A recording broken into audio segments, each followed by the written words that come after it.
If you were to meet someone you didn't know here, let's say during the church lunch that we're going to have after the service today, I'd imagine that fairly quickly in that conversation, you would ask them, and they would probably ask you, what do you do for a living? What's your job? And the truth is, even in a group of this size, there are all kinds of answers to that. There are people here who might not divulge right away that whatever it is that they do for a living, they just do it to get by. They're doing it for the paycheck. They don't feel particularly inspired by or passionate about their job.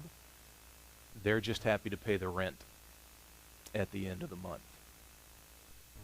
Then there would be those of you who would have a career that you chose. And you feel like, yeah, this is what I really like to do. This is what I'm really good at. Then similarly, there are people who feel that way, but they chose their career 30 years ago. And now they realize, I'm not sure that it's all that for me anymore. I'm bored with it. I wonder what's next. Then, of course, there are those in the room who don't have a job. And maybe for you, that question would be the hardest of all. Or you don't have a job that you're proud of. Or you have a part-time job and not a full-time job. And you find out very quickly in our American culture that when somebody asks you what you do and you're unemployed or underemployed, it's embarrassing to answer that question. What do you do for a living? Yeah, Jesus has something to say about that. For those of you who have not been here during this series, let me explain what it is. Between Christmas and Easter, our church devotes its attention to the person of Jesus in your Bible. And all we do is talk about things that he did or said. This is the second series in that period of time that we call the Jesus season. And it's entitled very simply, Follow Me. Because Jesus went around for 3.5 years during his adult work and ministry, calling people to follow him. And what that meant in Jesus' day is, come and be my student. Don't just merely believe in me. No, come and relearn life from me. Relearn what you think a relationship with God is like through me. Be my student. Over and over he called. Up on the screen are two people that you've encountered already in the series that Jesus called to and said, be my student. There's Matthew the tax collector from 2 weeks ago. For him to follow Jesus, it meant he had to change course in his life, and he had to rise out of the shame that was his existence. No one loved Matthew save Jesus. And so he followed. Last week you found out about a man named the rich young man or the rich young ruler in your Gospels. And Jesus called to him and said, follow me, and he said, no thanks. And the reason he said no thanks is he had a lot of stuff. And he was unwilling to part with his stuff in order to follow Jesus. For that man, he did not want to be Jesus' student. Here's the episode in the Gospels we're going to talk about today. You find it early on in the Gospel of Matthew chapter 4. So this is one of the first things that Jesus does. These are some of the first people that he encounters in his life and work. You find this retold in a similar fashion at the beginning of the Gospel of Luke chapter 5.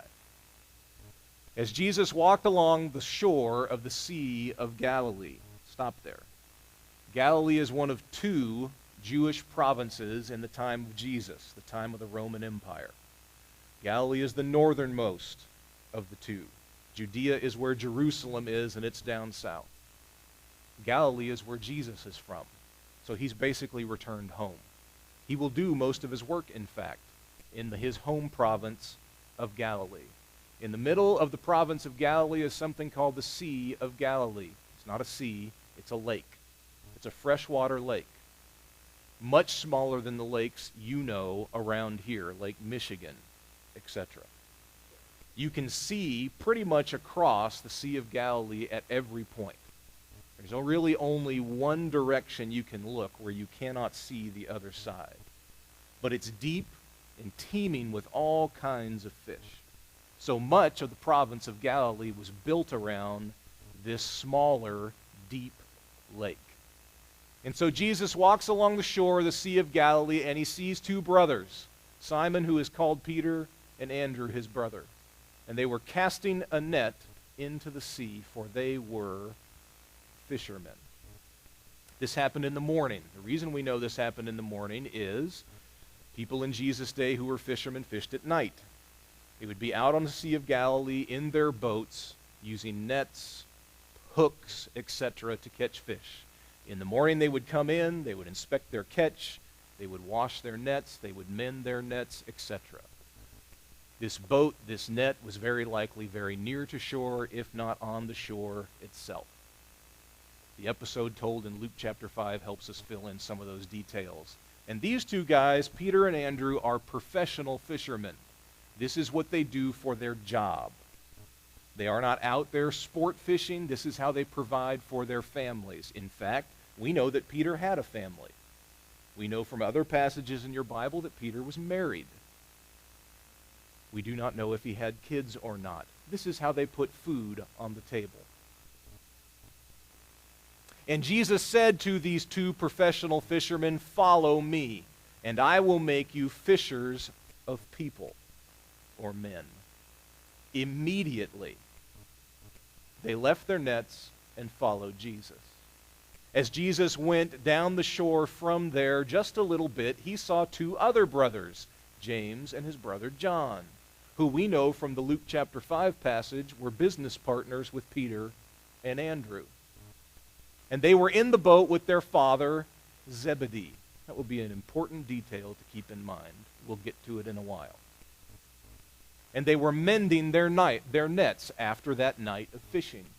And then Jesus called to them. What did he say to them? We don't know. It's implied he probably said the same thing to them that he said to Peter and Andrew. "Follow me, and I will make you fishers of people."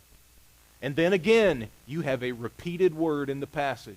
Always pay attention to repeated words. Immediately, with no hesitation, they left the boats. And who else did they leave? Their dad. And they followed Jesus. So starts the movement that you and I would know as Christianity, with these four business partners in Galilee. So we look at that and we say to ourselves, okay, what can we learn about what Jesus is asking of us? How does he want us to be his students? How does he want us to relearn or rethink life from his perspective? How? What do we learn from these professional fishermen? Well, the first thing that you'd learn, and you've actually seen it before in this series, I just didn't call attention to it, is that Jesus takes the initiative here. Now, that may not seem important to you, may not seem noteworthy to you. It would have been 2,000 years ago in Jesus' day. Most people like Jesus in Jesus' day, spiritual teachers, spiritual guides, spiritual gurus, pastoral types. They did not seek out students. Students sought them out. Potential students would come to them and would say, "Hey, can I be your disciple? Can I learn from you?" Sometimes the answer was yes, sometimes the answer was no. But the student always sought out the teacher. One of the true uniquenesses of Jesus in the Gospels is that the direction is always opposite for him. Sometimes people seek him out because he's an extraordinary, intriguing, compelling figure. So people just come to be around him and to listen to him, sure. But every bit as often what you see with Jesus is that he does something no other teacher in his day would have. He reaches out, he takes the initiative, he calls to students.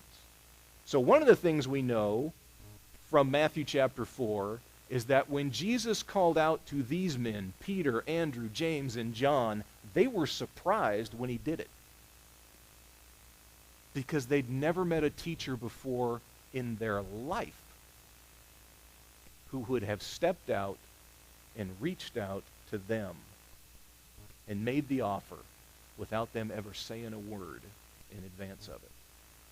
Jesus was calling to them to follow. This, by the way, bears close similarity to something you find about the biblical God, the God of the Bible, the Christian scriptures. That's different from the way people believed about God 2,000 years ago in Jesus' day, or even some of the ways that we think about God today. Over and over again in the scriptures, what you find about the Christian God is he's always taking the initiative. He is always the one who is stepping out and seeking us out, oftentimes unbeknownst to us, without us even paying him any attention at all. For those of you who are more literate in the Bible, run through in your head the stories of some of the most significant figures in the Bible. And I think in every case, without exception, you will find this characteristic of God to be true. Abraham, the paragon of faith, to whom all Christian people are told in the New Testament to look back and to follow and believe in God the way that he did. What you find with Abraham is the guy's a 75-year-old man worshiping pagan gods with his dad in a different land, not paying the Christian God any mind at all. And what happens? God shows up. God initiates. And then Abraham responds. Happens with Moses. Happens with David. It happens with the Apostle Paul, who stands behind most of your New Testament. And on the list goes. If you're a Christian, you believe in a God who calls. If you're a Christian, you believe in a God who steps out. If you're a Christian, you believe in a God who takes the initiative. This is what we see in Jesus, too. Why are you here today? You are here today because Jesus is calling to you. That's why. You may have had lots of reasons for coming here today. Some good, some neutral, some because your wife dragged you. I get it. Some because you've done this your entire life and you don't know how to break the habit. I get it. Let me tell you what Matthew 4 tells me. Matthew 4 tells me that this morning Jesus is calling you. And he's calling me.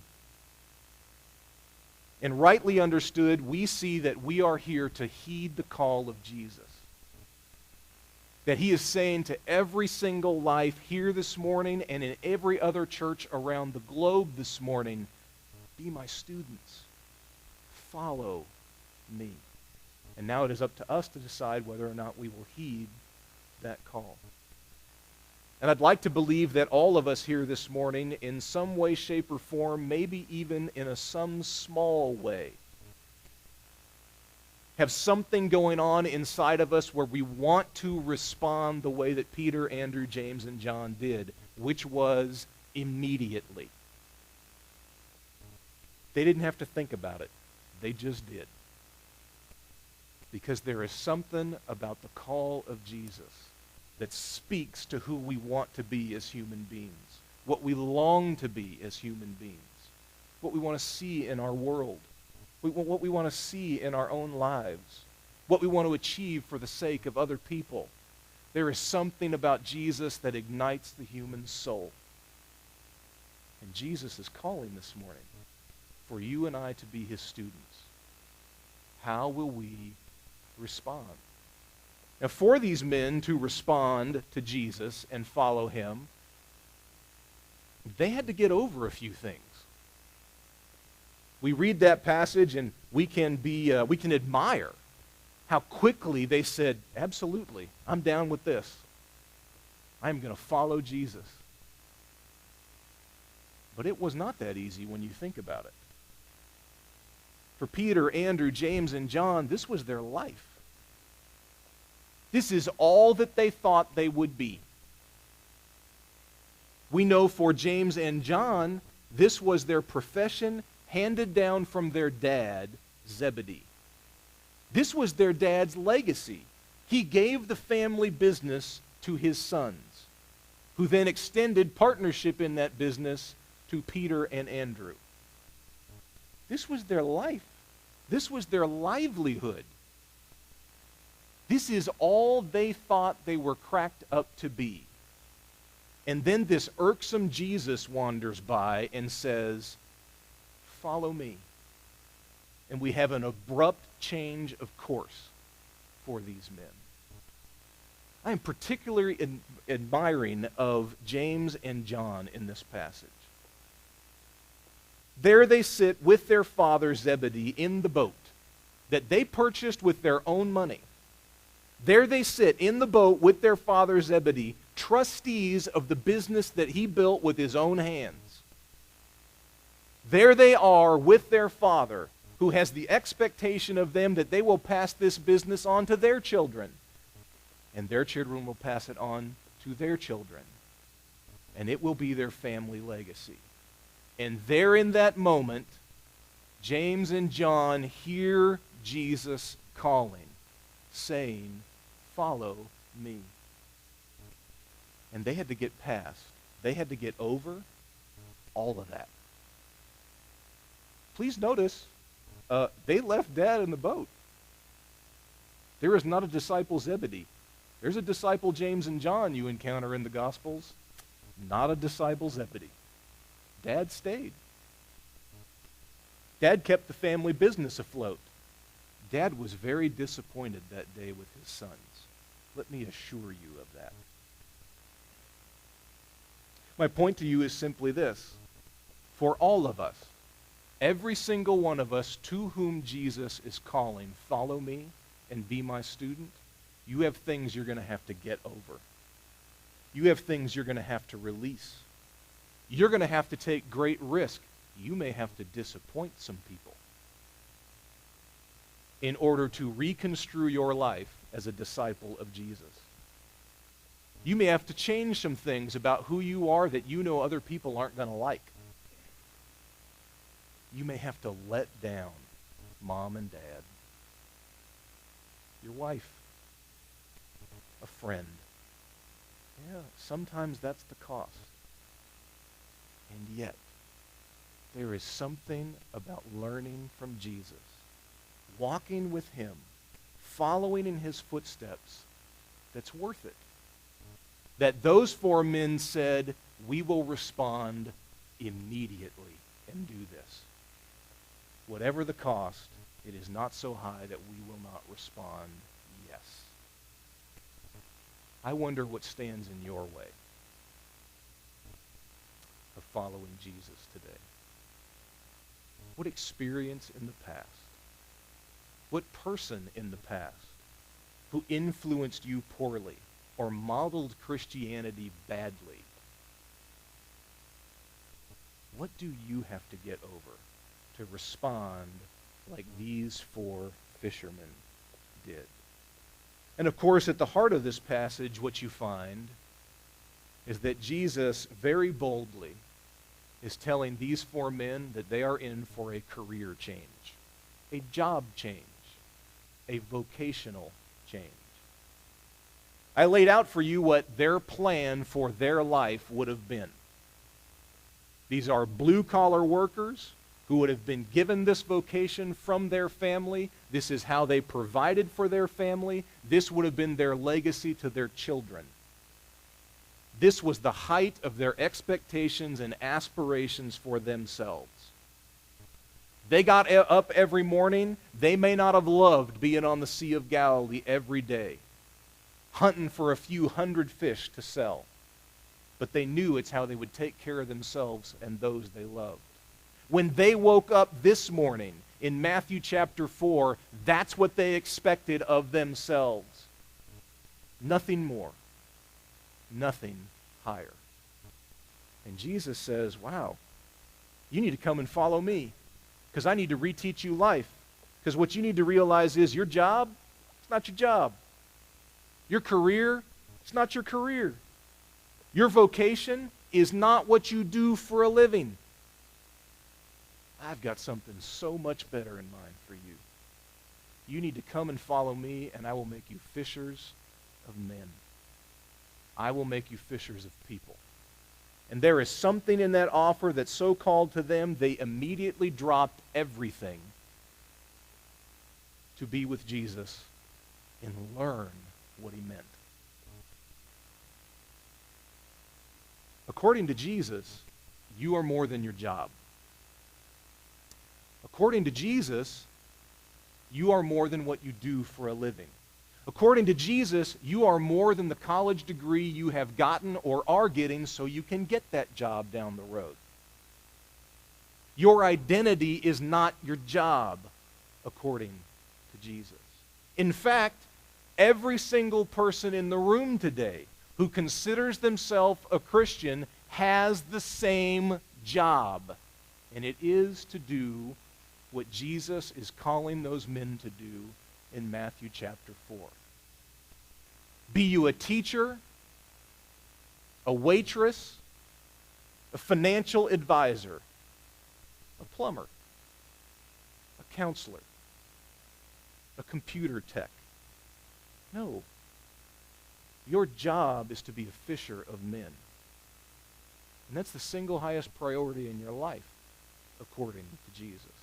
Now, for these four guys, you know what? They never fished a day the rest of their life. They spent the rest of their life not doing what they thought they'd be doing every single day to provide for their family. I don't know that that's how it's going to work for us. I suspect that most of us are going to have to hold down vocational jobs, may even be the same job tomorrow that you walked in here with today. But that job that puts food on your table is not your top priority. It is not your vocation. Jesus changes that. Your job is to be a fisher of men. And there is something in that call that is so compelling, it makes these four guys drop everything and do it. What if your life was not as small as your job sometimes feels? What if your life were not as boring as your job sometimes feels? What if the impact of your life is far greater or bigger than the balance of your checking account or the amount you get paid every 2 weeks? Jesus would say that that's true. Your job is to be a fisher of people. What you do for a job to put food on the table ranks much lower on Jesus' priority list. Be a fisher of people. This is the offer that Jesus makes to those men that rang true, so much so that they dropped everything to do it. What does it mean to be a fisher of people? What does it mean? Well, instead of mining the image of fishing and trying to hook people or throw out bait for people, just keep it very simple. What does it mean to be a fisher of people? For these men that day, their entire life, their identity was wound around their career as professional commercial fishermen. That's who they thought they were. That's all they cared to be. That's the biggest splash that they thought they'd make in life, was just being a commercial fisherman. And Jesus changes all that. He says no. That is not the most important place you can spend all your time. That is not the thing that your heart should be worried about or concerned about the most. That is not the thing that should preoccupy you late at night. No. Your vocation or career, regardless of what you do to put food on the table, is to be a fisher of men. What Jesus is doing is offering them a change in career or vocation. He is freeing them to realize that whatever they do to pay the bills, that's not their identity. That's not their call from God on high. That's about people. Fish people. Make that your new career. Fish people. Make that the new thing that is the center of how you see yourself and understand yourself in the world. Fish people. Now, I encountered this week a letter online from a new Christian, from a woman who has recently, as an adult, come to faith in Jesus through the friendship and investment of one Christian person. I want to read to you this letter that this new Christian sent to her friend. Because I think in this letter what you'll hear is what it looks like to fish for people.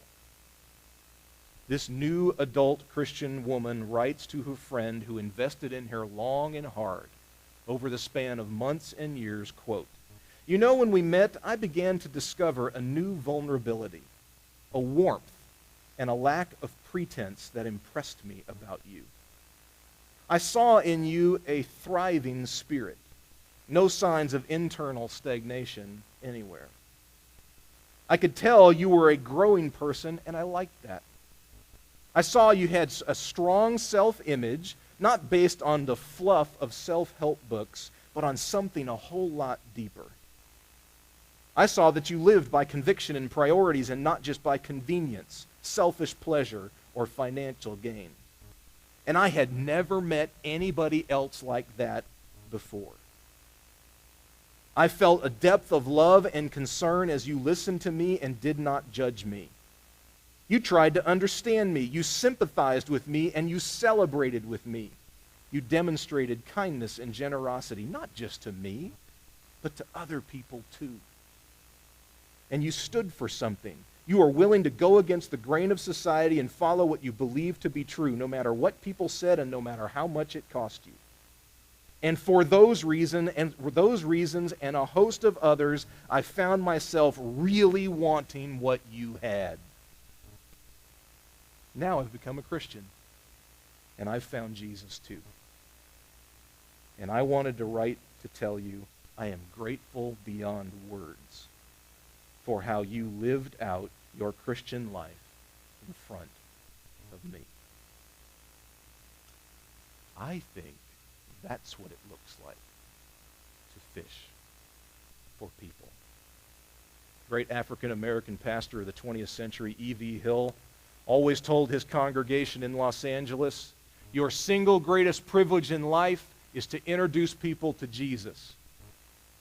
The single greatest privilege you have in life is to introduce people to Jesus, because you can't change a life. All your love, all the stuff that person said in that letter, you could do towards somebody.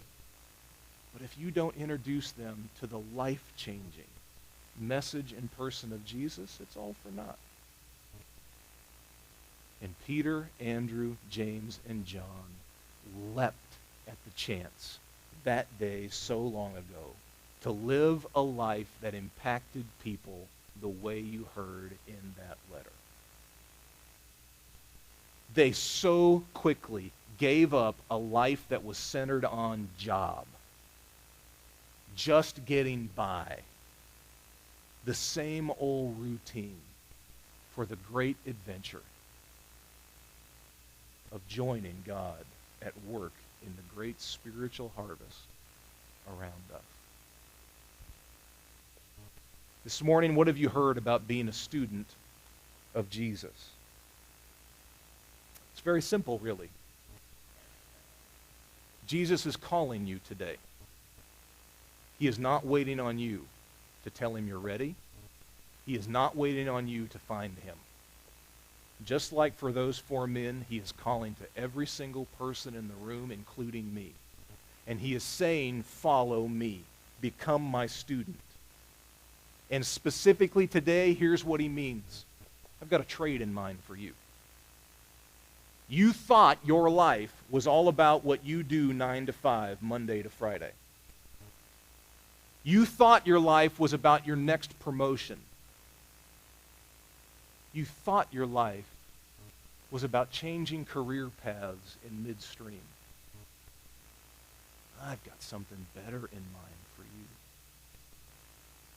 That should not be, like so many others in our culture, it should not be your chief concern.